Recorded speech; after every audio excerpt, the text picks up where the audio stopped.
বাংলাদেশের রাজনীতির গার্ডিয়ান।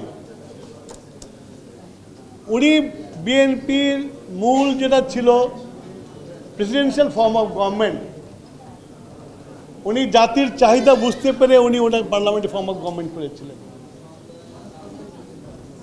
উনি দেওয়ালের লেখন বুঝতে পেরে কেয়ারটেকার গভর্নমেন্ট করে পৃথিবীর ইতিহাসে বিরল নির্বাচন দিয়ে পরাজিত হয়ে পার্লামেন্টে বিরোধী দলের আসনে বসেছিলেন।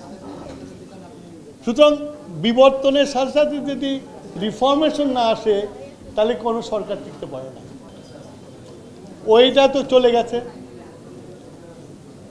তারপরে আমরা গণতন্ত্র পেয়েছিলাম, গণতন্ত্র প্র্যাকটিস করছিলাম এবং আমাদের নেত্রী বেগম খালেদা জিয়া আজকে যে রিফর্ম হচ্ছে, আমাদের এক রিফর্ম কমিশনের আহ্বায়ক এখানে বুঝতে যাচ্ছেন, রিফর্ম কিন্তু বিএনপি সবসময় করে যাচ্ছে। শহীদ প্রেসিডেন্ট জিয়াউর রহমান সাহেব সবচেয়ে বড় রিফর্ম করেছিলেন, এদেশে বহুদলীয় গণতন্ত্র এনেছিলেন এবং উনি একটা দল করেছেন, সেই দলের আমরা আজকে রাজনীতি করি, তার আদর্শের রাজনীতি করি। উনি সোশ্যালিস্টিক ইকোনমি থেকে উনি মিক্সড ইকোনমিতে চলে গেছিলেন এবং আজকে যেসব জিনিস নিয়ে আমরা গর্ব করি ইকোনমির জন্য, আজকে আমি বাংলাদেশের রাজনীতির গার্ডিয়ান।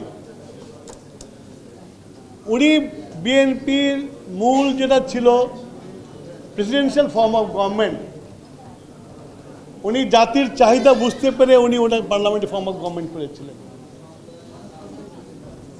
উনি দেওয়ালের লেখন বুঝতে পেরে কেয়ারটেকার গভর্নমেন্ট করে পৃথিবীর ইতিহাসে বিরল নির্বাচন দিয়ে পরাজিত হয়ে পার্লামেন্টে বিরোধী দলের আসনে বসেছিলেন।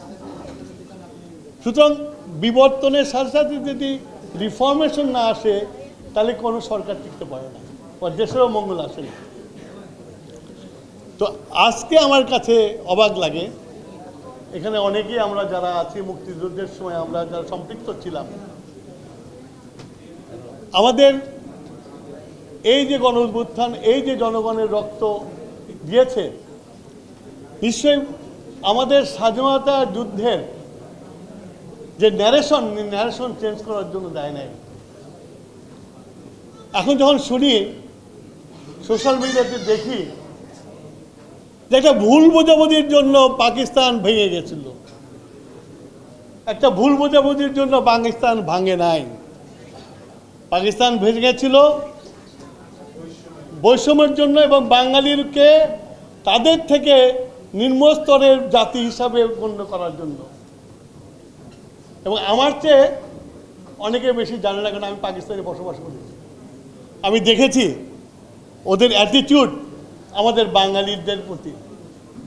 যে ভাইরা বলেন ভুল বোঝাবুঝির জন্য, খামোখা এই বিপ্লব, এই গণ অভ্যুত্থান, এই পরিবর্তন, হাসিনার এই পালিয়ে যাওয়ার পরিবর্তন, হাসিনার পালিয়ে যাওয়া পরিবর্তন কে নিশ্চয়ই আপনারা আমাদের স্বাধীনতার যুদ্ধের কে প্রশ্ন করে করতে পারবেন না। এটা বাঙালি জাতি অ্যাকসেপ্ট করবে না। আমরা যারা বেঁচে আছি এখনো, আমরা এটা অ্যাকসেপ্ট করতে পারবো না। এই যে অপরাজনীতিগুলো নিয়ে আসছে, এটা নিয়ে আসার কারণ হলো যে আমাদের ঐক্যকে ফাটল ধরানোর জন্য। এই ঐক্য ফাটল ধরানো যাবে না যদি বাংলাদেশকে একটা সুন্দর বাংলাদেশ দেখতে চান। সেইটাকে মনে রেখে আমাদের প্রত্যেকে রাজনীতি করতে হবে। এবং আমি সাইবুল ভাই থেকে ধন্যবাদ দেই, সাইবুল ভাইরা এই জাতীয় ঐক্য করার জন্য আমাদের সাথে হাসিনা বিরোধী আন্দোলনে যোগ দিয়েছিল। আমরা একসাথে যুগপৎ আন্দোলন করেছি, একসাথে আমরা আন্দোলন করে আমরা জেলে গিয়েছি, আমরা অত্যাচারিত হয়েছি, দেশত্যাগী হয়েছি, কিন্তু আমরা আমাদের কাঙ্ক্ষিত পথ ছেড়ে যাই নাই। এবং এই ছাত্র জনতা সবার সংমিশ্রণে যে 5 তারিখের যে বিপ্লব গণ অভ্যুত্থান হয়েছিল, সে গণ অভ্যুত্থানের সফল হয়েছে।